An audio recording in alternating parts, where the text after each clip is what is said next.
So whenever we talk about the only democracy in the Middle East, whenever your country is supporting Israel because of its democratic values and standing for human rights, as one reporter insisted today when he was interviewing me, that what do you want? They support Israel because it is a democracy, because it stands for human rights. And Canada is a place that knows to appreciate those things. So when you speak about Israel, you know, part of you have been already parents, part of you are parents, part of you are grandparents. We all know by now that if we want it or not, we can't be half pregnant. It doesn't work. Many times we would like maybe, but it doesn't work. There's nothing like being half pregnant. There's nothing like being half democratic. There's nothing like being a democracy in the front and one of the most brutal regimes in the backyard. It doesn't go. And this lie that Israel is the only democracy in the Middle East, or is a democracy, and it is, again, I have to insist, I am the best proof. The freedom that I gain in my society is the best proof that Israel is a democracy, a very liberal one, but only for its Jewish citizens. But this way to live, you know, we have this advertisement for brass, to go with and to feel without. The Israelis are going with the occupation and they feel without it. And this pattern, as long as this pattern will continue, there will be no change coming from within the Israeli society. More than this, in the last 10 years or so, the Israeli society really got into a condition of no other way to explain, to describe it, but coma. Total indifference, total apathy. Again, the parents among you would know that when a baby is crying, usually there is no reason to panic. But when a baby starts to be apathetic, to stare around, then usually there is a problem. And then usually the best thing is to rush to the emergency. I truly believe that the Israeli society, at least in the last 10 years, is in this condition. Total coma, total blindness, total apathy. Remember the times when the joke was that two Israelis share 3 views? Today, 3 Israelis hardly share 1 view. And if they share 1 view, it will be always the same view, which is becoming more nationalistic, more chauvinistic, more racist, more anti-democratic, and less believing in peace, in living together with the Palestinians, in taking them as equal human beings. It's all gone. So, those of you who have hope, like I had once, that the change will come from within the Israeli society, I'm afraid to say that I can't see it happening.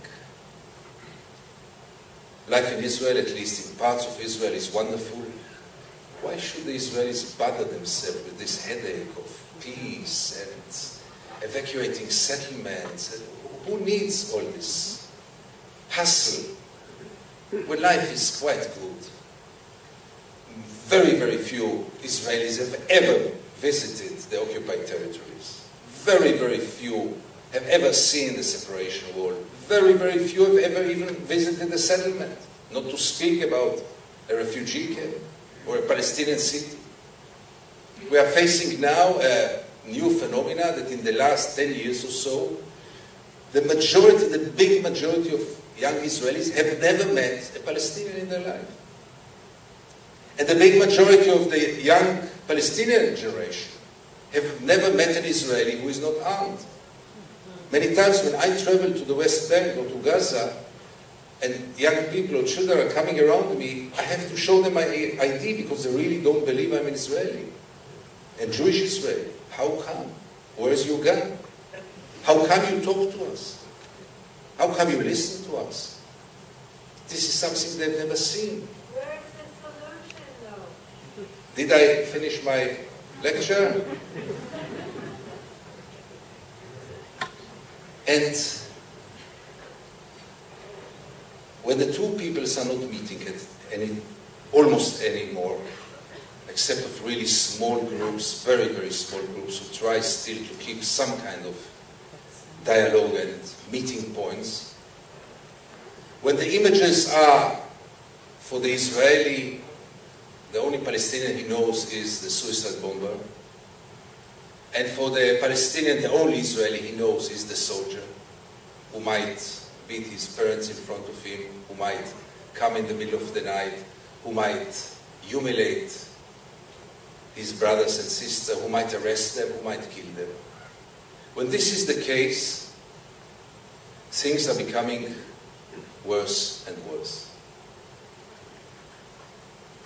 So if the change does not come from within, or I don't see it coming from within, and I must say here, there are some very devoted Israeli political groups of young people, old people, courageous and active and doing wonderful things, but things must be put in proportion. Their influence and their numbers is very, very marginal. So if it doesn't come from within, the only hope is from the outside. Now the outside is mainly your neighbor from the south, the United States. People like me had enormous hopes. When President Obama was elected, I really had, me personally, tears in my eyes when he held the speech in Chicago. And I was truly believing that we are facing a real change in the Middle East, in the American policy. Because for people like me, friendship toward Israel, caring about Israel, is raising a voice against the occupation. We know it from personal relationship. We don't want automatic, blind support by friends. This is not friendship. If one of us becomes, or one of our sons becomes drug addict, there's two ways to approach it. One is to supply him with more money to buy more drugs, and he will appreciate it. And the other way is to send him to a rehabilitation center. And then he will be very furious at us, and it will be very painful. But Israel is occupation addicted. There is no doubts about this. And anyone who sees friendship as supporting this addiction, as continuing to support this addiction, is not a genuine friend of Israel. Is not someone who cares about the future of Israel. By all means not. But the West, as you know, not only the United States, has its own way. It was, and I am describing it in my book, in one of my last trips to Gaza, when a French TV crew accompanied me. They made a story about me from the first French channel, the commercial channel, the most popular channel in France. And we went really to one of the most horrible stories that I was documenting and witnessing, and believe me, I saw so many things in the 25 or 27 years that I'm covering the occupation. We came to this house in Rafah. I can't even call it a house, where two persons were living, a paralyzed mother and her one and only daughter, in terrible poverty.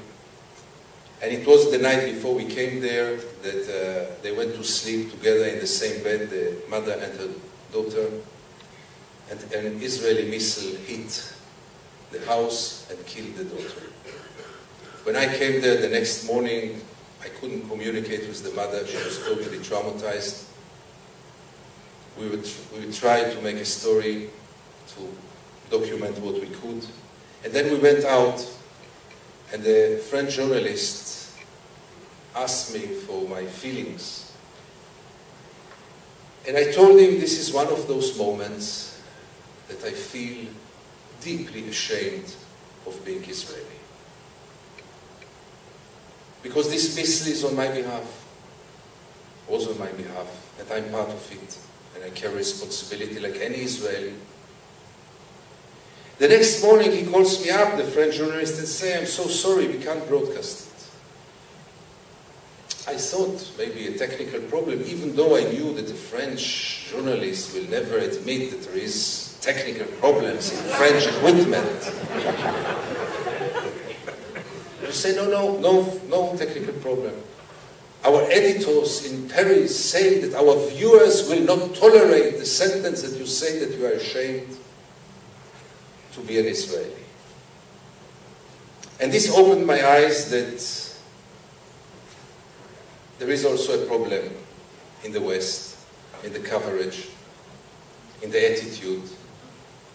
When such a sincere, in this case, and obvious sentence cannot be broadcast in a French commercial channel because the viewers will not tolerate it, it shows that there is a problem. The same I can tell you about the Israeli society.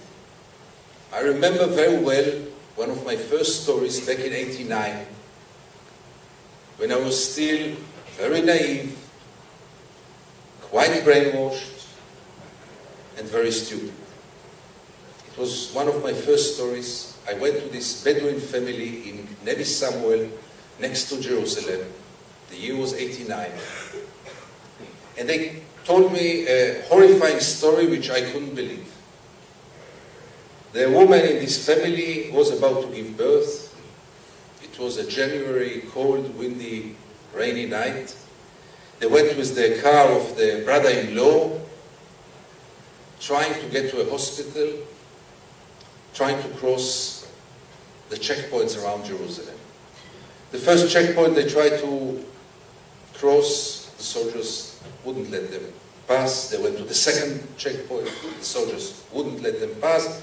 They went to a third checkpoint, all kinds of bypasses and alternative roads, and again the soldiers didn't let them pass. And finally, she was giving birth in the car. And then they were begging the soldiers, let us get the baby to the hospital. And they wouldn't let her. And this is what they told me. And finally, she had to walk by foot alone with the baby to Augusta Victoria, a hospital in East Jerusalem on Mount Scopus. And by the time she arrived at the hospital, the baby was dead. When I published it, first of all I didn't believe it. Now it's this Arab imagination, Oriental exaggeration. Cannot be one checkpoint, but not three checkpoints, for God's sake. But I checked it, and I really was hoping it's not true. But finally, and obviously I say today, it was true. But I'm mentioning this story because after I published it, there was something going on. It was discussed in the meeting of the cabinet. 2 officers were punished, not very severely, but were punished. People were a little bit shocked in Israel from a woman who loses her baby because of the checkpoint. Ever since then, I think I published like between 12 to 15 similar cases. And never again was it an issue at all. Never again. Because when you put a curtain, when you decide not to know, not to want to know, then stories like this don't touch. I can assure you, without I checked it, but I can assure you that 80–90% of the Israelis, if you tell them this story, the automatic reaction will be, and what if she had a bomb in her stomach? And what would you say then if the soldiers would have been killed because she was a terrorist? This would be the reaction by the majority of the Israeli society.